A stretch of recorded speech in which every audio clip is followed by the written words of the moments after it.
Can I start?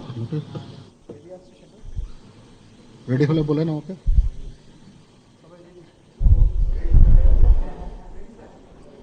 বিসমিল্লাহির রহমানির রহিম।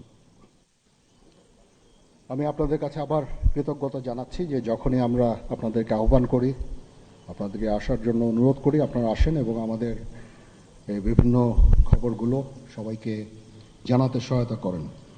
আজকে আপনাদের প্রতি কৃতজ্ঞতা। আপনারা আজকে খুব কম সময়ের মধ্যে আপনারা এসেছেন। ভাবলাম যে কি পরিস্থিতি হচ্ছে, কি হচ্ছে, এই ব্যাপারগুলো নিয়ে আপনাদের সাথে আবার একটু কথা বলি। কিছুক্ষণ আগে আমি আমার কমান্ডারদের সাথে, জিওসিসদের সাথে কথা বলেছি। পরিস্থিতি এখন অনেক উন্নতি হচ্ছে। আস্তে আস্তে ধীরে ধীরে আমার ধারণা যে 3-4 দিনের মধ্যে পরিস্থিতি স্বাভাবিক পর্যায়ে চলে আসবে।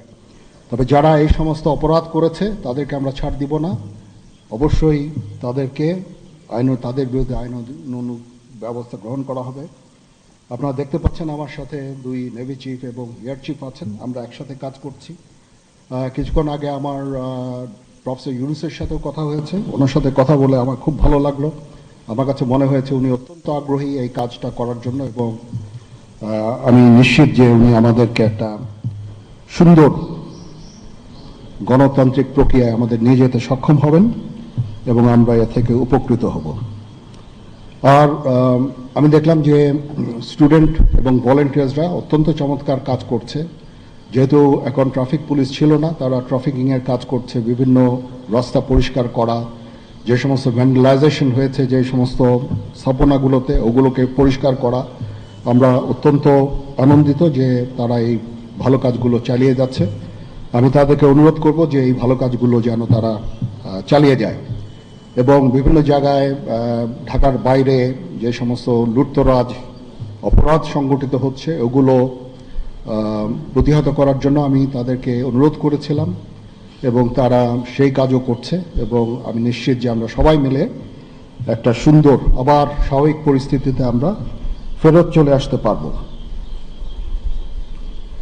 আপনারা জানেন যে আমরা কেয়ারটেকার গভর্নমেন্টের প্রধান ডক্টর ইউনূসকে আমরা নির্বাচন করেছি অনেক আলোচনা করে। আমরা নিজেদের মধ্যে অনেক আলোচনা করেছি এবং সমস্ত রাজনৈতিক নেতৃবৃন্দের সাথে, স্টুডেন্ট কোঅর্ডিনেটরদের সাথে আলোচনা করেছি। আমার সাথে নেভি চিফ এবং এয়ার চিফ ওনারাও ছিলেন এবং মহামান্য রাষ্ট্রপতির সাথে আমরা আলোচনা করেছি এবং আলোচনা করে আমরা সর্বসম্মতভাবে সম্মত হয়েছি এবং ওনার কাছে প্রস্তাব দিয়েছি চিফ অ্যাডভাইজার ডক্টর ইউনূসকে করার জন্য এবং উনি এখন আমাদের চিফ অ্যাডভাইজার। কালকে আসবেন, কালকে হয়তো দুপুরে উনি এসে পৌঁছাবেন। আমি ওনাকে রিসিভ করতে যাব। আমরা ওনাকে সর্বতোভাবে সহায়তা করব। আমি army chief, navy chief, air chief, এবং আমি নিশ্চিত যে উনি সমস্ত রাজনৈতিক দল এবং সবার কাছ থেকে সাহায্য সহযোগিতা পাবেন। স্টুডেন্ট ফোরাম, স্টুডেন্টস, এবং আমরা সবাই মিলে ওনাকে সাহায্য করব এবং আমি নিশ্চিত যে তাহলে উনি অত্যন্ত সফলভাবে ওনার এই কাজ সমাধা করতে সক্ষম হবেন। অনেক ধরনের গুজব চলছে। আমি জনগণকে আহ্বান করব এ ধরনের গুজবে যেন কান না দেয়। আমরা একটা চমৎকার পরিবেশে সুন্দরভাবে সবাই মিলে আমরা কাজ করে যাচ্ছি। আমার সেনাবাহিনী নিয়ে বিভিন্ন সেনানিবাসের মধ্যে বিভিন্ন কিছু হচ্ছে ইত্যাদি সমস্ত গুজব রটনা করা হচ্ছে। এগুলোতে আপনারা কান দিবেন না এবং আপনারা এই ধরনের গুজব ছড়াতেও দয়া করে সাহায্য করবেন না। আমি জানি সবাই এটা ইচ্ছা করে করেন না, হয়তো আউট অফ প্যানিক আপনারা এটা করেন। এই জিনিসটা থেকে নিবৃত্ত থাকলে এটা ভালো হবে এবং আরেকজনকে কোনো নিশ্চিত না হয়ে কাউকে এ ধরনের কোনো খবর সংবাদ আপনারা দেওয়া থেকে বিরত থাকবেন, তাহলে এটা আমাদেরকে সাহায্য করবে। পুলিশের পুনর্গঠনের কাজ চলছে। এখন পুলিশ প্রধান একজন নিয়োগ দেওয়া হয়েছে। আমি নিশ্চিত যে পুলিশের মনোবল আবার ফেরত আসবে এবং পুলিশ একটা প্রফেশনাল ফোর্স হিসাবে ভালোভাবে তাদের দায়িত্ব পালন করতে সক্ষম হবে। সর্বশেষে আমি আপনাদের নিশ্চিত করতে চাচ্ছি যে সেনাবাহিনী, নৌবাহিনী, বিমান বাহিনী সর্বদা জনগণের সাথে আছে এবং থাকবে এবং আমরা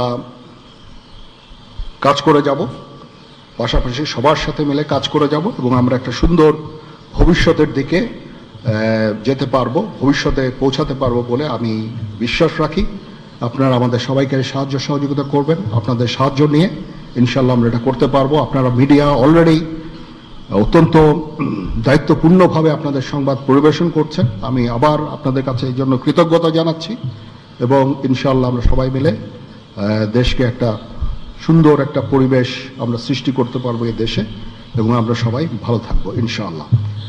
এখন আপনাদের যদি কোনো কোয়ারিজ থাকে, কোনো প্রশ্ন থাকে আমাকে করতে পারেন।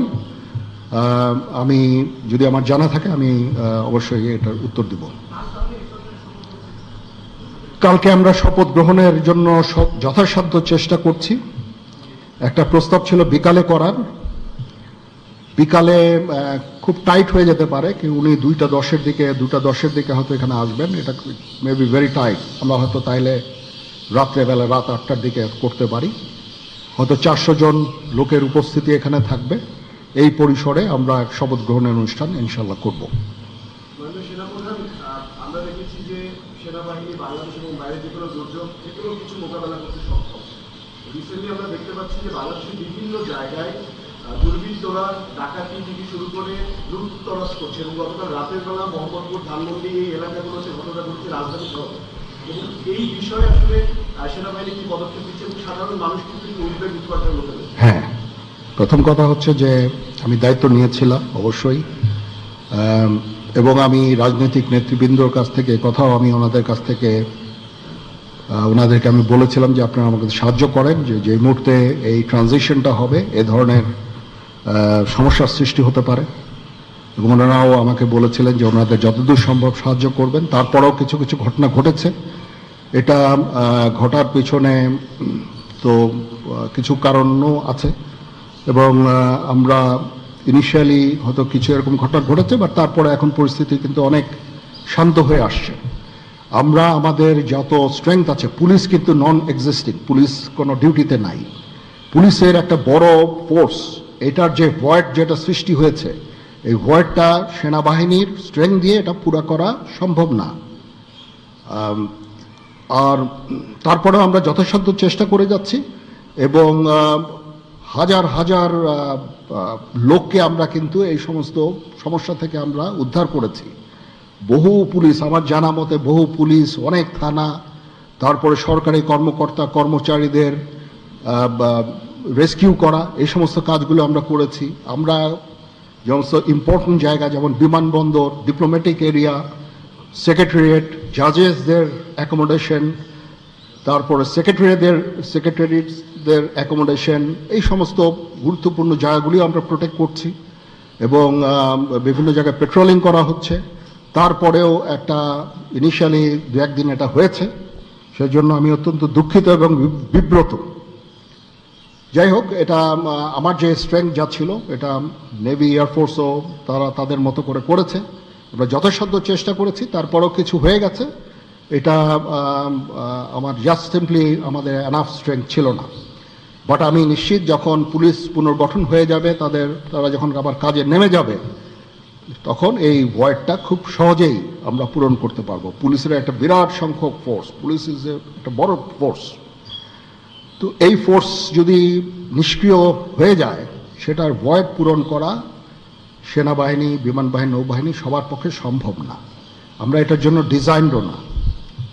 যাই হোক, আমি নিশ্চিত যে খুব শীঘ্রই তারা পুনর্গঠিত হবে এবং এই সমস্ত ভ্যান্ডালিজম এগুলোকে প্রতিহত করতে সমর্থ হবে।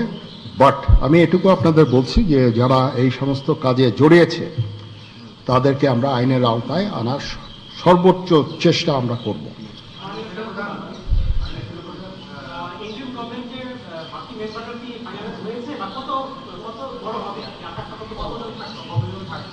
আমার ধারণা আপাতত 15 জন হতে পারে, তারপরেও 2-1 জন আপ অ্যান্ড ডাউন এটা করতে পারে, এটা এরকম একটা সংখ্যক এবং মোটামুটি একটা দাঁড়িয়ে যাচ্ছে। যেহেতু এটা ফর্মালি প্রকাশ করা হয়নি, এটা নিয়ে আমি আর আপনাদের সাথে কথা বলতে চাচ্ছি না। জি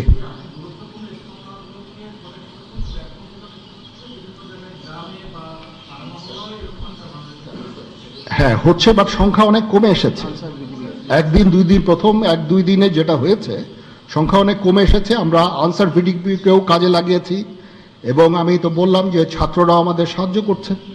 বিভিন্ন গ্রামে গঞ্জে তারা এই কাজগুলো মাধ্যমে তাদের উপস্থিতির মাধ্যমে আমাদের সাহায্য করছে এবং বিএনসিসিকেও আমরা এটাতে করতে আমরা হয়তো এমপ্লয় করব এই কাজে।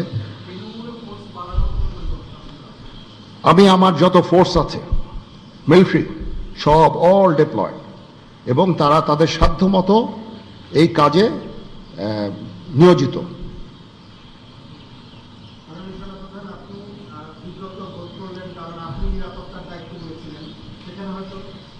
এখন রাজনীতিবিদরা বললেন যে জেনারেল সাহেব আপনি নিরাপত্তার দায়িত্ব নেন, somebody has to take it. তো আমি আর তো কেউ নেওয়ার নাই, আমি নিয়েছি, এবং যদি কোনো ব্যর্থতা থাকে সে দায়িত্ব আমার। আমি আমার সাধ্যমতো চেষ্টা করেছি এবং খুব কম সময়ের মধ্যে একটা স্বাভাবিক পরিস্থিতি ফেরত আসছে।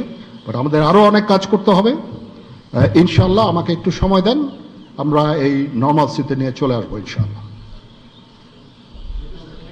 ওকে, সবাই ভালো থাকেন, সুস্থ থাকেন, আল্লাহ হাফেজ।